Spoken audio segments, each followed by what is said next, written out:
மலேசியானாவே எல்லாருக்கும் ஞாபகத்து வருது the world biggest Murugan கோயில் இன் பத்து கேவ்.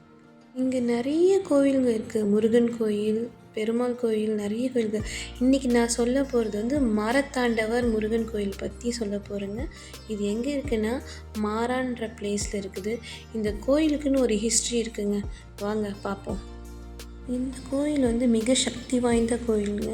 இந்த கோயில் உருவானது வந்து ஒரு மரத்தினால தாங்க. இந்த மரத்தோடைய சக்தினால தான் இந்த கோயில் உருவாயிருக்கு. சுமார் 120 வருஷத்துக்கு முன்னாடி பிரிட்டிஷ்காரங்க இந்த இடத்துல ஆட்சி செய்திருந்தாங்க. அப்போது கோலாலம்பூர்லேருந்து குவாந்தானுக்கு போகிறதுக்கு ஒரு ஹைவே வந்து உருவாக்கணுன்றதுக்காக நிறைய மரங்களை வெட்டிட்டு வந்திருந்தப்போ இங்கே ஒரு மரத்தை வெட்டும் போது அந்த மரத்துலேருந்து ரத்தம் கசிய ஆரம்பிச்சதுங்க. மரத்துலேருந்து ரத்தம் கசியறதை பார்த்ததுமே மக்கள் பயந்து போய் அந்த வேலையை மரம் வெட்டுற வேலையை நிறுத்திட்டாங்க.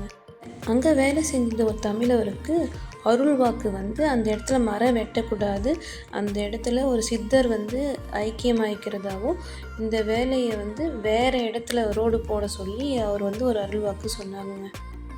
இதை கேட்ட பிரிட்டிஷ் சூப்பர்வைசர் நம்பவே இல்லைங்க, ஏதோ சும்மா சொல்கிறாங்கன்னு சொல்லிட்டு. ஆனால் திடீர்னு ஒரு குழந்தை வந்து அவர் கண் முன்னாடி வந்து அந்த மரத்தில் போயிட்டு அப்படியே மறைஞ்சதும் அவர் நம்பி இந்த இடத்துல ரோடு போட வேண்டாம் அப்படின்னு சொல்லிட்டு கொஞ்சம் தூரம் தள்ளி வந்து போட ஆரம்பித்தாங்க. முதல்ல அந்த மரத்துக்கு கீழே ஒரு டென்ட்டு மாதிரி போட்டு தாங்க சாமி கும்பிட ஆரம்பித்தாங்க. அதுக்கப்புறம் ஹைவே கட்டி முடிச்சிட்ட பிறகு அந்த ஹைவேல போகிற எல்லா வண்டிகளும் அது குறிப்பிட்ட அந்த ஏரியாவில் திடீர்னு வந்து நின்று போயிடுங்க. அதுக்கப்புறம் இந்த கோயிலில் வந்து விபூதி வந்து பூசிட்டு போனால் அவங்க போகிற காரியம் நல்ல மாதிரி நடந்திருக்குங்க.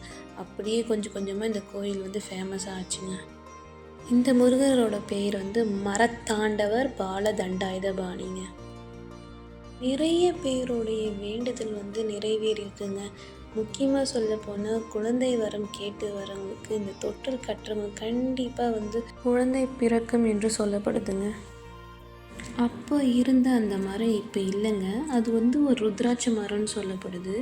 அந்த மரம் அப்போ வெட்டினதுனால ரொம்ப வருஷம் கழித்து அது காஞ்சி போச்சுங்க. இப்போ அதே இடத்துல இன்னொரு மரம் வந்திருக்குங்க. அந்த மரத்தில் வந்து மஞ்சள் துணியால் வந்து கல்லோ இல்லை ஒரு காசோ இல்லை வந்து எலுமிச்சை பழமோ வச்சு கட்டி அவங்க வேண்டி அந்த இடத்துல கட்டிட்டால் கண்டிப்பாக அது நடக்கும் அப்படின்னு சொல்லப்படுது. இந்த கோயிலில் வந்து பங்குனி உத்திரம் தாங்க ரொம்ப விசேஷம். அந்த ஒரு நாளில் மட்டுமே 3லேருந்து 3.5 லட்சம் வரைக்கும் அர்ச்சனைகள் நடைபெறுதுன்னு சொல்லிட்டு சொல்லப்படுது. தினமும் மதியத்தில் வந்து அன்னதானம் நடைபெறுதுங்க.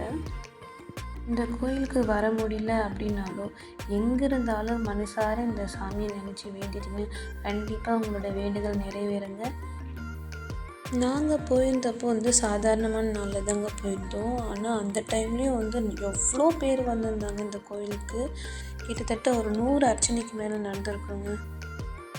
இந்த கோயில் இருக்கிற இடம் எப்படி இருக்கும்னா சுற்றி நேச்சருங்க. நடுவில் கோயில், அதிகமாக வீடுங்கள்லாம் எதுவுமே இருக்காது. சின்ன சின்ன கடைங்க மட்டும்தான் இருக்குதுங்க.